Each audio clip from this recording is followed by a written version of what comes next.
Ground के respect में दोनों की वेलोसिटी हम मान लेंगे, ये छोड़ देंगे, मजल स्पीड अभी छोड़ देंगे।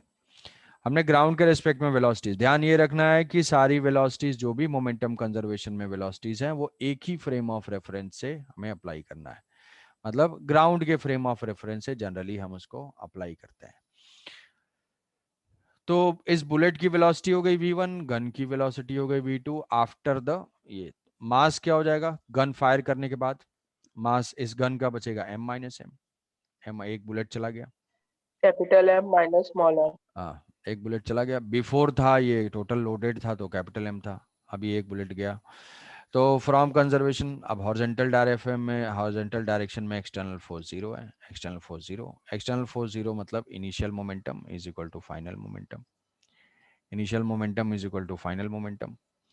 तो इनिशियल मोमेंटम क्या है, इनिशियल मोमेंटम जीरो है, और फाइनल मोमेंटम क्या है, फाइनल मोमेंटम इस बुलेट का जो है वो small M into V one है, पॉजिटिव मोमेंटम है, और इस गन का final momentum of what system, system में क्या है भाई, सिस्टम हमारा क्या है, सिस्टम हमारा गन है और प्लस बुलेट है।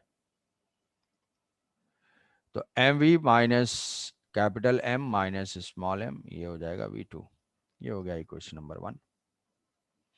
अब इस दूसरे फैक्ट को यूज करना है क्योंकि v1 v2 दो अननोन है, सिंगल इक्वेशन से आएगा नहीं, एक और इक्वेशन चाहिए, और उस इक्वेशन के लिए ये वैल्यू गिवन है मजल स्पीड, मतलब velocity of bullet with respect to gun, उसकी स्पीड दी हुई है, is equal to V B minus V G, V B minus V जी।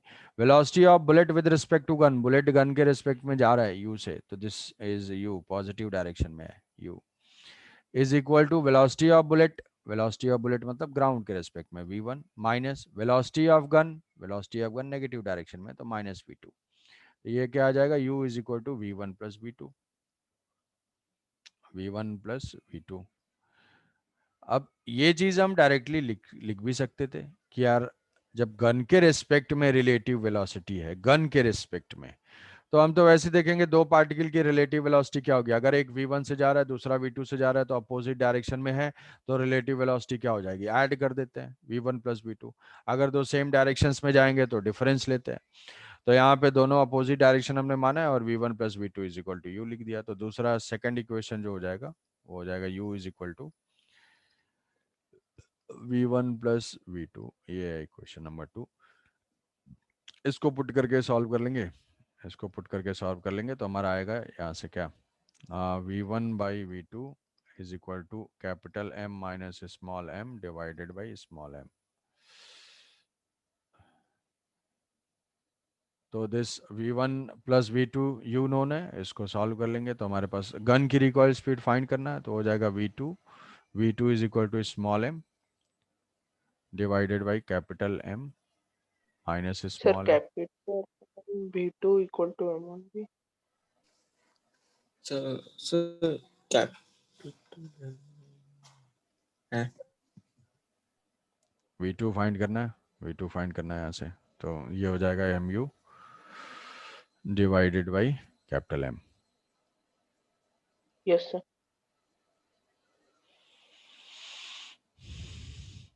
ठीक है, सर ये सेकंड स्टेप के बाद से एक और बताइए, वो v1 बाई v2 आपने वो क्यों लिखा? 1 से, इक्वेशन नंबर 1 से ये लिख लिया v1 by v2 is equal to m minus m by m। हाँ सर ठीक है। ठीक है, और इसके बाद फिर इस रेशियो, रेशियो नोन है, सम नोन है, तो जो v2 हो जाएगा वो हो जाएगा ऐसे कि m डिवाइडेड बाई टोटल, जैसे 1:3 के रेशियो में डिवाइड करते हैं ना कोई quantity, a plus B is equal to C and a by B is equal to 1:4, open करके भी तो हम लोग डायरेक्टली कर सकते हैं ना? जैसे जैसे करना है, जैसे करना है कर लो। हाँ सर ठीक है, ठीक ये है। दो इक्वेशन से v1 v2 की वैल्यू फाइंड करनी है, क्वेश्चन में पूछा वही गया आ रहा है। What is the recoil speed, recoil speed पूछा हुआ है, तो रिकॉइल स्पीड हमें v2 फाइंड करना है, तो ये हो जाएगी गन की speed after firing the bullet, bullet के फायर करने के बाद ये हो जाएगी mu divided by m plus m, mu divided by m। ठीक है, तो ऐसा हो गया भाई, फायर बुलेट भी फायर हो गया। अब इसमें एक क्वेश्चन देता हूँ, उसको जो है सॉल्व करना है। तो मोमेंटम कंजर्वेशन समझ में आया? मोमेंटम कंजर्वेशन कि अगर दो पार्टिकल कोई रेस्ट में है, एक कंपोनेंट पॉजिटिव एक्स की तरफ जा रहा है, दूसरा नेगेटिव एक्स की तरफ जाएगा। क्यों? मोमेंटम को जीरो करने के लिए। अगर एक पॉजिटिव एक्स की तरफ जा रहा है, एक पॉजिटिव वाई की तरफ जा रहा है, मान लो 3 फ्रैगमेंट है दिया है, कोई प्रोजेक्टाइल कोई बॉम्ब जो है वो 3 फ्रैगमेंट में एक्सप्लोड हो गया। 3 फ्रैगमेंट में एक्सप्लोड हो गया, एक एक्स की तरफ जा रहा है, एक वाई की तरफ जा रहा है। एक किस डायरेक्शन में जाएगा, जो भी वेलोसिटीज होंगी हम उनको लिखेंगे, और दोनों हमेशा इस डायरेक्शन में जाएंगे सो दैट कि मोमेंटम उसका जीरो रहे। मोमेंटम उसका जीरो रहे। सर स्टेप समझ में नहीं आया। सर जब सेंटर ऑफ V2 मास का वाला, इक्वेशन अबाउट सेम है क्या? क्या V2 वाला स्टेप? अब ये ये क्वेश्चन, सर ये V2 इसको, ये ये वो जो V1 में V2 के बाद वाला स्टेप समझ नहीं आया अरे कैसे स्टेप है ही हुआ। नहीं उसमें कुछ, इन दोनों को सॉल्व करना है। कर पाओगे ये दो इक्वेशन? इक्वेशन 1 और 2 को सॉल्व कर पाओगे? नहीं। करना क्या है सर, मतलब V1 किसका V2 की क्या वैल्यू करना फाइंड है करना सर? है। क्या हाँ करना ठीक है? है, मतलब हाँ उसका वैल्यू उसमें पुट करना है तो हाँ, और क्या करोगे? हाँ V1 V2 के ऐसा लिए सॉल्व करना है। हो जाएगा, हो सर जाएगा सर। सेंटर ऑफ मास का जो इक्वेशन दिए थे सर, और इसका तो सर सेम लग रहा है नियरली अबाउट। अबे सेम तो लग रहा है तो क्या करोगे, नहीं पढ़ोगे? नहीं सर, सेम है क्या? या सर हम लोग को गलत लग रहा है, वही पूछ रहा था। नहीं अरे तो एफ एक्सटर्नल जीरो है तो उसी से तो आ रहा है। एफ एक्सटर्नल जीरो है तो सेंटर ऑफ मास मूव नहीं करेगा, सेंटर ऑफ मास की वेलोसिटी जीरो होगी। सेंटर ऑफ मास की वेलोसिटी से देखेंगे या मोमेंटम के पर्सपेक्टिव से देखेंगे, चीजें तो सेम है। Yes sir. ठीक है, तो जैसे सॉल्व करना है करो, बस सही करो। सेंटर ऑफ मास से करो, मास ऑफ सेंटर से करो, करेक्ट करो बस। तो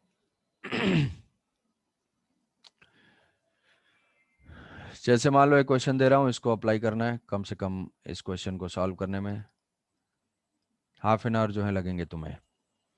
उसके बाद भी सही होगा तो शायद, मुझे कम उम्मीद है, बट ट्राई करोगे तो कुछ ना कुछ बेनिफिट होगा। जैसे मान लो ये एक काट है हॉरिजॉन्टल डायरेक्शन में, एक काट है यहाँ पे, और ये काट ये है। काट पे 2 पर्सन है, 2 पर्सन है। इस काट का जो है मास, ये का ए है, ये बी है, ये एम है, और ये 2m है, ये 2m है। और काट का मास है वो है 4m, 4m। अब ये क्या करते हैं, these person jumps from the cart with relative speed u। Person, each person jumps from cart with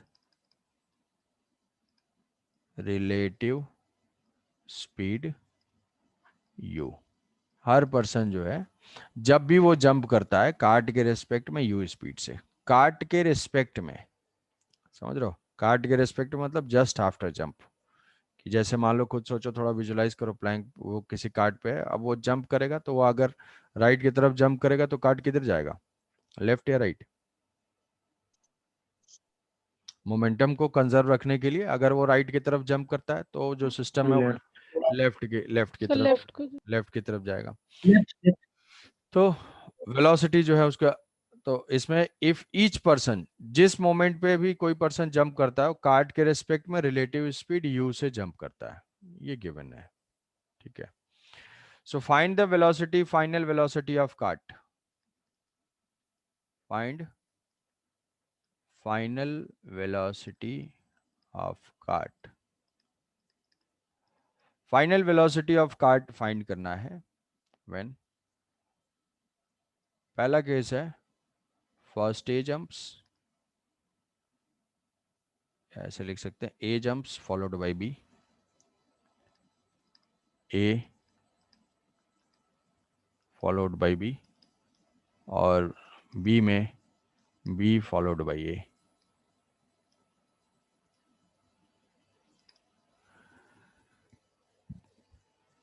पहले क्या किया, पहले ए जंप किया, फिर उसके बाद बी जंप किया, तो कार्ट की क्या स्पीड होगी, और फिर बी जंप किया, उसके बाद ए जंप किया, तो कार्ट की स्पीड क्या होगी, और क्या दोनों केस में कार्ट की स्पीड सेम होगी या अलग होगी, ये सोचना है और उसको जो है कैलकुलेट करना है, कैलकुलेट करके जो है आंसर बताना है।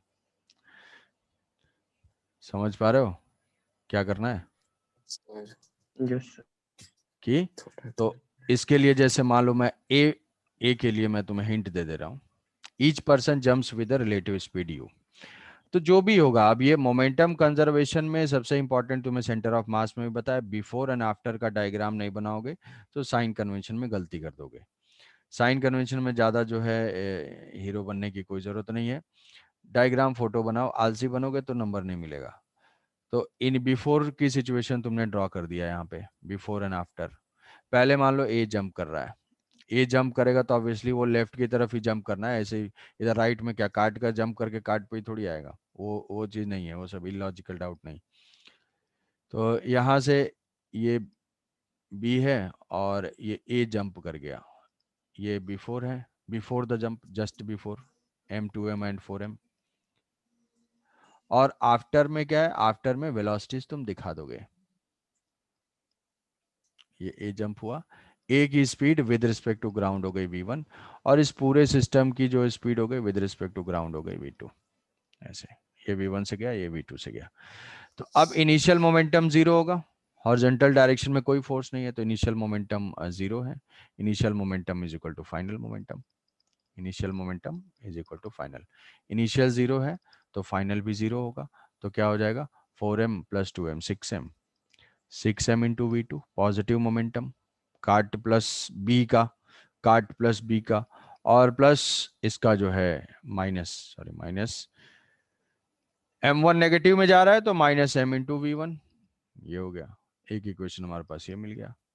दूसरा इक्वेशन दिया हुआ है कि relative speed with respect to cart, cart के रिस्पेक्ट में जा रहा है just after jump, just after jump, तो कार्ट के रिस्पेक्ट में इसकी वेलोसिटी u है, u से जंप कर रहा है, कार्ट के रिस्पेक्ट में हम जाएंगे तो रिलेटिव वेलोसिटी चाहो तो तुम फाइंड कर सकते हो, नहीं है थोड़ा सा भी कंफ्यूजन है भाई, दो पार्टिकल अगर अपोजिट डायरेक्शन में जाएंगे तो उनका जो मैग्नीट्यूड होगा वो क्या होगा, v1 ऐड ऐड हो जाएगा। V1 नहीं भी है तो यहाँ से हम लिख सकते हैं velocity of A with respect to cart is equal to va minus vc, va minus vc। What is velocity, अब ए किधर जंप कर रहा है, लेफ्ट की तरफ जा रहा है, लेफ्ट की तरफ जा रहा है तो कार्ट के रिस्पेक्ट में मतलब बी को क्या दिखेगा कि ए यू से जा रहा है, यू, तो उधर गया, वेलोसिटी है ये वेलोसिटी है minus U is equal to V A is equal to minus v1 minus V cart is going towards positive so v2, तो ये हो जाएगा v1 plus v2 is equal to U, v1 plus v2 is equal to U. Momentum का equation, momentum का equation, और ये हो जाएगा इसका इक्वेशन। ये दोनों कॉम्प्लेक्स इक्वेशन सॉल्व कर पाओगे? Yes sir. हाँ सर यस सर। तो यहां से फाइंड करेंगे, फिर नेक्स्ट स्टेप पे फिर बी को जंप करा देंगे, बी के जंप करने के बाद स्पीड v3 v4 मान लोगे, v3 v4 के बाद फिर मोमेंटम कंजर्वेशन और ये अप्लाई करके स्पीड फाइंड करोगे, फाइनल कार्ड की स्पीड, फिर उसके बाद दूसरे केस से स्टार्ट करोगे, और फिर तुम्हारे दिमाग में यही आ रहा होगा कि दोनों में हो तो रहा है सेम, ठीक है, तो दोनों का आंसर क्या होना चाहिए कि ए जंप करे पहले और बी जंप करे, तो उसको देखना है क्या भी सेम आएगा या नहीं, सेम आना चाहिए, नो सर, लग तो रहा है कि सेम आना चाहिए। No no sir. सर, क्योंकि इस पर 6m है, उस पर 5m होगा। अच्छा, मतलब फाइनली तो कार्ड से दोनों जंप ही कर गए, फाइनली तो कार्ड से दोनों ही जंप कर गए, तो फाइनल तो बस कार्ड बचा, तो पूछा final velocity of card, A followed by B, B followed by A, क्या लग रहा है दोनों सेम नहीं होगा? No sir. अच्छा नो तो सर। क्वेश्चन पूछा गया इस हिसाब से आंसर दे रहे हो, पूछा गया तो कुछ ना कुछ तो होगा ही, तो नो बोल देते हैं।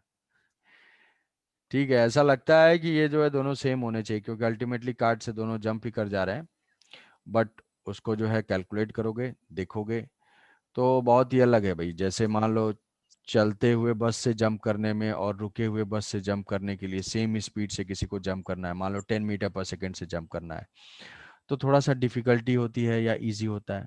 जैसे मान लो बस चल रही है 10 मीटर पर सेकेंड से और तुम्हें जंप करना है उसी डायरेक्शन में, तो हल्का सा भी जंप मारोगे तो वो वेलोसिटी 10 मीटर पर सेकेंड से ही जंप हो जाएगा, एफर्ट कम लगेगा। बस रुकी हुई है, उसमें तुम्हें उधर जाने के लिए बहुत ज्यादा एफर्ट लगाना पड़ता है। तो उसमें इसके फीट से, मैन के फीट से इसको वेलोसिटी कैसे मिल रही है? कोई ना कोई तो फोर्स होगा। जब पर्सन जंप कर रहा है तो जंप करने में अपने फीट से कांटेक्ट में ऐसे जंप किया, तो पैर से वो पुश किया उस कार्ट को, तो पुश किया तो उस नॉर्मल रिएक्शन की वजह से उसको एक इम्पल्स मिल रहा है, इम्पल्स मिल रहा है। तो दोनों केसेस में जो इम्पल्सेस हैं, जो इंटरनल फोर्सेस हैं, उनका मैग्नीट्यूड डिफरेंट डिफरेंट होगा, इसीलिए फाइनल वेलोसिटी कार्ट की सेम नहीं होती है। समझ रहे हो कुछ? क्यों? No sir. नो ना? यस तो कभी नो सर, जिंदगी में बोला ज्यादा ही नहीं नहीं, है। मतलब थोड़ा तो। यस तो कभी निकलेगा ही नहीं। हाँ, ऐसा प्रॉब्लम हो रहा है। ये कैलकुलेट तो करो, इसको कैलकुलेट करोगे, ए फॉलोड, इसको कैलकुलेट करो।